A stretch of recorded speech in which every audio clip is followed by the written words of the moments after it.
Hi, everybody, and welcome to First Chapter Friday. Today's book that we're going to feature is called The Thing About Jellyfish. It is a National Book Award finalist, and it's written by Ali Benjamin. So here's the first chapter. Chapter 1, Touch. During the first 3 weeks of 7th grade, I'd learned one thing above all else. A person can become invisible simply by staying quiet. I'd always thought that being seen was about what people perceived with their eyes. But by the time the Eugene Field Memorial Middle School made the fall trip to the aquarium, I, Suzy Swanson, had disappeared entirely. Being seen is more about the ears than the eyes, it turns out. We were standing in the touch tank room listening to a bearded aquarium worker speak into a microphone. "Hold your hand flat," he said. He explained that if we placed our hands in the tank and held them perfectly still, tiny sharks and rays would graze against our palms like friendly house cats.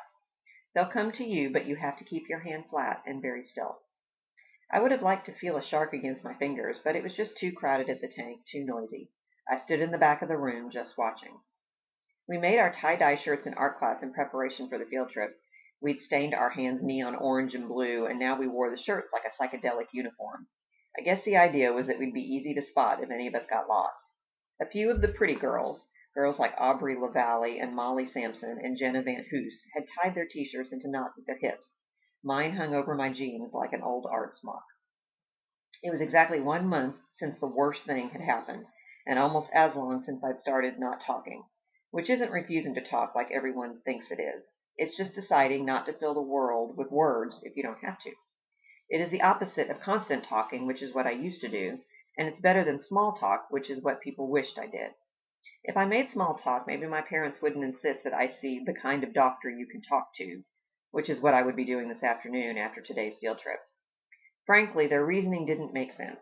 I mean, if a person isn't talking, if that's the whole point, then maybe the kind of doctor you can talk to is the very last person you should have to see.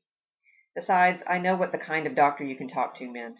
It meant my parents thought I had problems with my brain, and not the kind of problems that made it hard to do math or learn to read.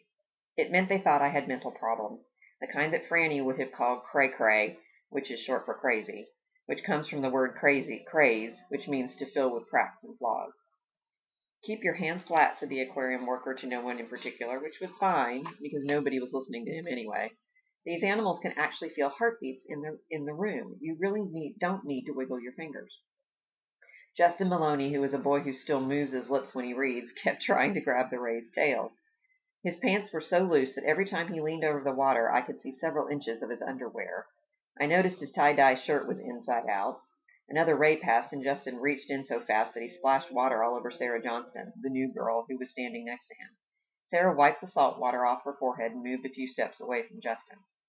Sarah's very quiet, which I like, and she smiled at me on the first day of school. But then Molly walked over and started to talk to her, and then I saw her talking to Aubrey at the lockers, and now Sarah's shirt was knotted at the waist, just like theirs. I pushed a clump of hair out of my eyes and tried to tuck it behind my ears. Ms. Frizz's hair so impossible, it immediately fell back in my face again. Dylan Parker snuck up behind Aubrey. He grabbed her shoulders and shook them. "Shark!" he shouted. The boys around him laughed. Aubrey squealed, and so did all the girls around her, but they were all giggling in that way that girls sometimes do around boys. And of course that made me think of Franny, because if she'd been here, she would have been giggling too. I felt that sweaty, sick feeling again, the same thing I felt whenever I thought about Franny. I squeezed my eyes shut. For a few seconds the darkness was a relief. But then a picture popped into my head, and it was not a good one. I imagined the touch tank breaking, the rays and tiny sharks spilling all over the floor, and that made me wonder how long the animals could last before they drowned in the open air. Everything would feel cold and shrill and bright to them, and then the animals would stop breathing forever. I opened my eyes. Sometimes you want things to change so badly you can't even stand to be in the same room with the way things actually are. In a far corner, an arrow pointed down a staircase to another exhibit, jellies, on the floor below. I walked over to the stairs, then glanced back to see if anyone would notice. Dylan flicked water at Aubrey, who squealed again. One of the chaperones walked toward them, already scolding. Even in my neon tie-dye, even with my Ms. Frizz hair, nobody seemed to see me. I walked down the stairs toward the jellies exhibit. No one noticed. No one at all. Here's the blurb about the thing about jellyfish.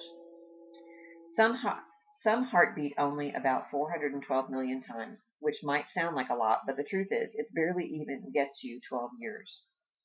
Suzy Swanson has always known things that others don't. She can explain the sleep patterns of ants. She knows there are 150 million jellyfish stings on the planet every year. She knows that the average middle school kid contains about 200 billion of Shakespeare's atoms. But she can't understand how Franny Jackson's lifetime could be cut so short, because Suzy could make up for the worst thing she'd ever done to her friend. As Suzy retreats into a silent world of her imagination, she finds that the universe won't allow her escape into her grief. Astonishing wonders all around her, as are the love and hope she desperately needs to forgive herself. This achingly heartfelt debut explores the defining moments in each of our lives when we first realize that not all stories have happy endings, that the brand new stories are waiting to bloom, sometimes right in our own backyards. So that's the thing about jellyfish. I hope that sounds interesting to you, and I'll see y'all next week. Bye.